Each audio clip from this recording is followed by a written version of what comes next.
AIIMS Patna का standard operating procedure and handbook for कोविड-19 मतलब कोविड-19 से रिलेटेड हैंडबुक जारी कर दिया गया है, जिसमें मैनेजमेंट और केयर के बारे में बताया गया है बच्चों और यंग एडल्ट्स के लिए। ये बहुत ही अच्छा आपका प्रोसीजर गाइडलाइन दी हुई है, जिसके माध्यम से आप बहुत सी चीज़ों को घर पे ही और आपको किस टाइप के पेशेंट को हॉस्पिटल ले जाना है उसकी जानकारी दी हुई है। आइए देखते हैं ये प्रोसीजर एंड हैंडबुक में क्या है। AIIMS Patna standard operation procedure and handbook for Covid management के लिए प्रोटोकॉल और अपडेट्स इन्होंने निकाले हैं, जिसका पर्टिकुलर एम्स का 21/4/2021 को आज निकाला गया है। एम्स पटना ने ये 11 पेजेस का ये अपडेट निकाला है, जिसमें पर्टिकुलर आपके डॉक्टर पीके सिंह, आपके डायरेक्टर और आपके रिस्पॉन्सिबिलिटी ऑफ लोकेश तिवारी जी जो है डिप्टी नर्स मेडिकल सुपरिटेंडेंट, उनके द्वारा ये पर्टिकुलर निकाला गया है। इसमें जो मैनेजमेंट के लिए दिया हुआ है, कोविड-19 माइल्ड डिजीज़ के लिए upper respiratory tract symptoms and fever अगर आ रहा है, शॉर्टनेस ऑफ ब्रीदिंग है, तो सम क्राइटेरिया बच्चों के लिए जो ये निकाला गया है ये और यंग एडल्ट्स के लिए ये उनके लिए ज़रूरी निकाला गया है। एडमिशन कैटेगरी जो है होम आइसोलेशन करने के लिए इन्होंने बताया है और टेली कंसल्टेशन करने के लिए बोला, क्योंकि बच्चों को बहुत जल्दी इन्फेक्शन होने की संभावना होती है, इस वजह से इन्होंने ये पर्टिकुलर नोटिफिकेशन को जारी किया है। एडवाइसेस जो दी हुई हैं, एंश्योर एडिक्वेट हाइट, उनको अच्छी डाइट देना है और अच्छे न्यूट्रिशंस देने हैं और पर्टिकुलर जितना भी हो सके लिक्विड डाइट आपको देने हैं। फिर continue the follow personal protection measures बोले तो मास्क वगैरह पहनाना है, 2 साल से ऊपर का बच्चा है तो वो मास्क पहने। टेम्परेचर मॉनिटरिंग आपको करती रहनी है हर 6 घंटे पर। फिर अगर उसको बुखार है तो टैपेड स्पंजिंग करनी। टैपेड स्पंजिंग बोले तो रनिंग, जो नल का रनिंग वाटर है उससे पानी लेना है, ना कि ठंडा पानी लेना है। फिर बेसलाइन सैचुरेशन SpO2 फॉलो करते रहना है, उसकी चेक करते रहना है। 94 बिलो 94% जाता है तो ये उसको सैचुरेशन गिर रहा है।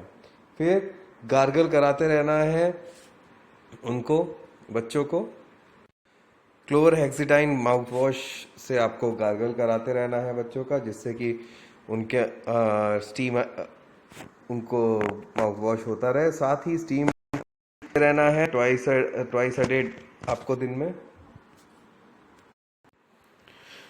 अंडर तो इसमें सुपरविजन ऑफ पेरेंट्स आप लोग अपना स्टीम एनालिसिस। साथ ही इसमें मेडिकेशन का एक पर्टिकुलर पूरी डिटेल्स दी हुई हैं। मेडिकेशन के लिए टैबलेट पैरासीटामोल 50 mg SOS देना है और आपको पर्टिकुलर 4 to 6 आवर्स में आपको बच्चों को चेक करते रहना है। मिनिमम 4 डोज देनी है in 24 hours. 10 to 15 mg dose for childrens है। विटामिन सी की 500 mg टैबलेट्स है डेली 2 बार। जिंक की 500 mg है और हर एक चीज़ की डिटेल इसमें दी हुई है। जैसे कोई बच्चा है उसको पूरी डिटेल है। थ्रोट सूथिंग है तो उसके लिए SOS सिरप्स दिए हुए हैं। सारी चीज़ों की जानकारी दी हुई है। इन्वेस्टिगेशन आपका दिया हुआ है। इन्वेस्टिगेशन में लैब टेस्टिंग के लिए 3 to 5 डेज आपको वेट करके टेस्ट कराना है, जिसमें CBC, CRP, PT, PTT, INR, D-dimer और फ्लेमिंगॉन का LFT, RFT चेस्ट एक्सरे कराने के लिए इन्होंने सलाह दी है। फिर अवेकनिंग पोर्शन फॉलोइंग पोजीशन, जब अगर कोई लेटा है या कुछ है तो उसको 30 मिनट से 2 घंटे तक आपको उसको लेटाने के लिए बोलना है, जिसमें से उसकी पोजीशनिंग अलग अलग दी हुई है। 30 to 2 मिनट्स के लिए लाइंग टू बेली, आपको एकदम प्रॉन पोजीशन में उल्टा होके लेट जाना है। फिर एक है 30 मिनट्स to 2 आवर्स के लिए आपका लाइंग टू राइट साइड, आपका राइट लेटरल पोजीशन में लेटना है। यहाँ पर इमेज भी दी हुई है। फिर आपका सिटिंग पोजीशन में है, जो कार्डियक पोजीशन बोला जाता है, फॉलोअर्स पोजीशन में आपको इसको लेटा के रखना। और सुपाइन पोजीशन एकदम स्ट्रेट, एकदम जो सुपाइन पोजीशन लेटा देते हैं वो पोजीशन में भी आपको लेट के रहना है इसमें। चेंज अपनी पोजीशंस को चेंज करते रहेंगे जिससे कि आपके लंग्स ज़्यादा एक्सपेंड होते रहेंगे। फिर लाइंग ऑन लेफ्ट साइड में आपका लेफ्ट साइड की पोजीशन दी हुई है। फिर ब्रेक टू पोजीशन 1 में प्रॉन पोजीशन है, ये भी उल्टा पोजीशन है, इसमें भी आपको लेटे रहना है 30 मिनट से 2 घंटे तक। ये आपका जो होम आइसोलेशन करने के लिए बोला गया है ये 10 दिन के लिए बोला गया है। फीवर अगर 30 दिन तक है तो 20 डेज के लिए आप लोग को वहाँ पे आइसोलेट करना है और RT-PCR नेगेटिव रिपोर्ट की कोई ज़रूरत नहीं है अगर आपका होम आइसोलेशन हो चुका है तो। फिर कोविड-19 के मॉडरेट पेशेंट्स के लिए आप लोग के एक नोटिफिकेशन है इन्होंने दिया हुआ है। जैसे इसमें सबसे पहला है respiratory rate more than 24 in adult, तो इसके निमोनिया डिफाइंड हो सकता है 60% मिनिमम इन्फेंट में अगर ज़्यादा 2 मंथ के उसमें निमोनिया होने की संभावना ज़्यादा रहती है। साथ ही एडमिशन कैटेगरी में इसमें कोविड वार्ड में आप इसको एडमिट कराएंगे। Dedicated positive paediatric Covid ward में ही आप इसको शिफ्ट करेंगे बच्चों को। साथ ही मैनेजमेंट इसमें जो दिया हुआ है, मैनेजमेंट प्लान दिया हुआ है, ऑक्सीजन सपोर्ट देंगे, फिर एंटी इन्फ्लामेटरी एजेंट्स देंगे, देन एंटी कोगुलेंट देंगे, then serial laboratory radiographic investigation जैसे एक्सरे और सारी चीज़ें होंगी। Investigation as suggested for mild diseases के लिए जो पर्टिकुलर दी रहती हैं वो दिया हुआ है। फिर रिस्ट्रिक्टिव फ्लूइड थेरेपी देंगे, इसमें ज़्यादा ठंडा पानी और चीज़ें नहीं देनी है। इसमें भी आप अलग अलग पोजीशंस हैं, सेम वही पोजीशंस है, लाइंग प्रॉन है, राइट साइड लाइट लेटरल, इस पोजीशंस को हमें फॉलो करना है। देन अब आ जाता है सीवियर डिजीज़ के लिए। सीवियर में आपका respiratory rate more than 30 in adults है तो आपको particular grunting, severe retraction, lethargy और कई सारी चीज़ें हो सकती है, सीजर्स भी आ सकते हैं।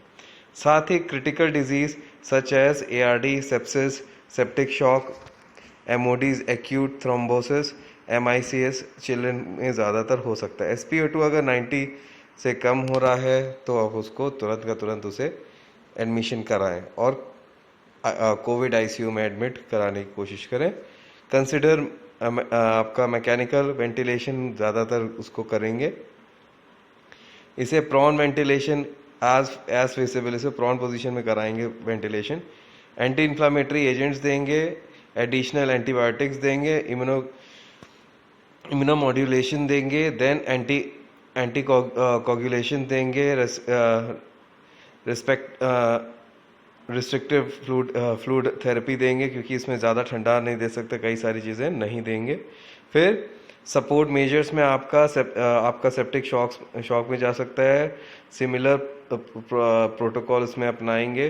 Take care of pain and आपका पेन अगर हो रहा है उसको हम लोग देखेंगे। फिर से लेबोरेटरी टेस्टिंग हमारे कराते रहेंगे। कंसिडर्ड HFOV और ECMO इन रेफ्रिजरेटरी केसेस। अगर रेफ्रिजरेटरी केसेस हैं तो आप लोग को ECMO और MO वगैरह सब उसको करेंगे। लेट कॉम्प्लिकेशंस में आप लोग के लिए चिल्ड्रंस के लिए दिया हुआ है।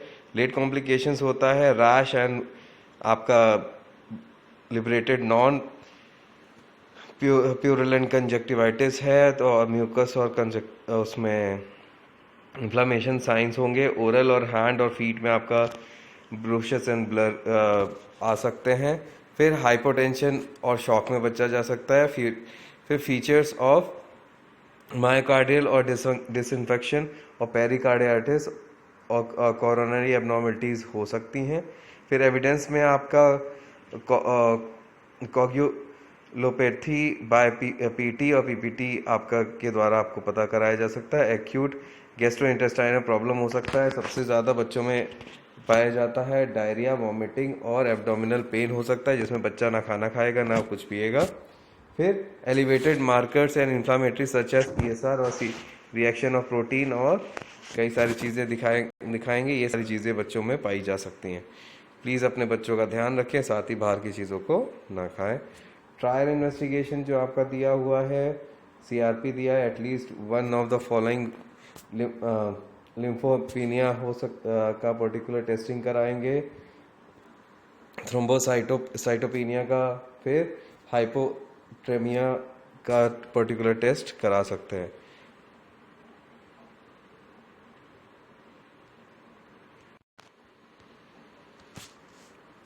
ट्रायर टू इन्वेस्टिगेशन में आपका ईसीजी कराना है, इलेक्ट्रोकार्डियोग्राम है, फिर बीएनपी, एनटी और ये सब इन्फ्लामेटरी मार्कर्स, सीआरपी और सीरम प्रोटीन और सीरम एलडीएच, पीटी, एपीटीटी और सारी चीज़ों को कराना है। फिर सार्स कोविड और सीरोलॉजी भी कराना अनिवार्य रखा गया है। ट्रीटमेंट के लिए आपको इसमें ट्रीटमेंट भी दिया हुआ है। इन लाइफ थ्रेटनिंग डिजीज़ में मिथाइल देना है, IVIG देना है आपका 24 to 48 आवर्स में, एंटी माइक्रोबियल और कंसिडर्ड आपको करना है। इफ़ नॉट, अगर आपने नहीं दिया है, थ्रेटनिंग डिजीज नहीं है, तो आप लोग को evaluation of tropical infection and consider anti microbial infection देना है। अगर आपको ये पर्टिकुलर डिटेल्स दी हुई हैं, इस तरीके से ये पर्टिकुलर गाइडलाइंस मैं आपको मेरे डिस्क्रिप्शन बॉक्स में मिल जाएगी, जिसकी जो भी फ्रिक्वेंटली आस्क्ड क्वेश्चंस हैं इसमें दिए हुए हैं। सारी चीज़ों की जानकारी दी है। पैरासिटामोल कैसे देना है, कितने एज की कितना सिरप देना है। जैसे 4 to 6 ईयर्स का बच्चा है तो उसे सिरप देना है 2.5 ml। 6 to 8 ईयर्स का है तो आपको 3.5 से 5 ml देना है। आपका 9 to 12 ईयर्स का है तो 3 to 4 ml देना है, सिरप देना है। Then syrup paracetamol 13 to 15 years का है तो 4 to 5 ml देना है। फिर 16 to 20 kg का है तो हाफ टैबलेट देनी है पैरासिटामोल की 500 mg की। फिर आपका 20 to 25 kg का है तो आपकी हाफ टैबलेट देनी है 650 mg। फिर 30 kg का है तो आपको पर्टिकुलर एक टैबलेट पूरी देनी है। साथ ही एज 6 ईयर्स अबव है तो 2.6 ml आपको जिंक देना है। फिर 6 मंथ से कम अबव है, सॉरी पहले वाला कम है 2.5 देना है, 6 मंथ से ज़्यादा है तो 5 ml जिंक देना अनिवार्य इसमें बताया गया है। साथ ही साइनस सिम्टम्स जो दिए हुए हैं, हॉस्पिटलाइजेशन बिकम्स कोविड पॉजिटिव, अगर हॉस्पिटल में जाना है, ग्रीन दिया हुआ है, ऑरेंज दिया हुआ, रेड दिया हुआ है इसमें। इफ़ चाइल्ड हैज़ फीवर, कफ, अगर कफ है, फीवर है, वॉमिटिंग है या मसल ऑफ बॉडी पेन है या रेडनेस है तो उसे कहीं हॉस्पिटल ले जाने की नहीं ज़रूरत है, उसे होम बेस्ड केयर देने की ज़रूरत है। जैसे रूम टेम्परेचर, आपको टेम्परेचर का चार्टिंग करना है। फिर continue taking personal protection measures लेने हैं। फीवर है और आपको स्टीम इनहेलेशन लेते रहना है और बहुत डेंजर साइंस को ध्यान में रखते हुए देखते रहना है। साथ ही if child has babies up to 1 year who give temperature 102 degree से ज़्यादा हो जाता है तो उसको हम लोग नर्स या किसी क्लिनिक में ले जाके दिखा सकते हैं। साथ ही फीवर अगर 100 डिग्री है तो उसे मोर देन 3 डेज तो हम उसको दिखा सकते हैं। फिर फास्ट ब्रीदिंग है तो visit nearby doctor as soon as possible. फिर continue the following other suggestion जो डॉक्टर वहाँ पे सजेशन देगा। देन आ जाता है हमारा रेड थोड़ा सा डिफिकल्ट हो जाता है। इंडोविंग ऑफ चेस्ट, आपके चेस्ट में टाइटनेस होगा, सांस लेने में दिक्कत होगी। फिर लुक्स पेल एंड ब्लू, बच्चा पूरा नीला पड़ जाएगा और थोड़ा सा पेल पड़ जाएगा। पेरिफेरल फील कोल्ड, बहुत ठंडा फील होगा। संकिन आइज बॉल्स, और बहुत डल सा और बहुत बुझी सी आंखें होंगी। Urine more than 3 to 4 hours तक उसका यूरिन पास नहीं किया गया होगा। फिर रिफ्यूजिंग टू फीड करने में रिफ्यूज़ कर रहा होगा। लुकिंग ड्राउजी और लिथार्जिक होगा। एब्डोमिनल बॉडी पेन मूवमेंट भी होगा। ये अगर पाया जाता है तो बच्चे को तुरंत एज सुन एज पॉसिबल उसे हॉस्पिटल ले जाएं, फिर नियरेस्ट हॉस्पिटल में जाएं और उसको बच्चे को गर्म रखें। साथ ही बच्चे को ड्राउजी और वो सब हो रहा है तो उसको ORS और सारी चीज़ों का सेवन कराएं और साथ ही इसको जल्दी से जल्दी बच्चे को दिखाएं। ये आपका पर्टिकुलर आपके एम्स ने ये आपको नोटिफिकेशन दिया है related to your childs. So please be careful, अपने बच्चों को सही से रखें, साथ ध्यान से रहें। बहुत ज़रूरी है हमें अपने बच्चों को संभालना और अपने को भी संभालना। मास्क पहने रहें और सबका ख्याल रखें। धन्यवाद।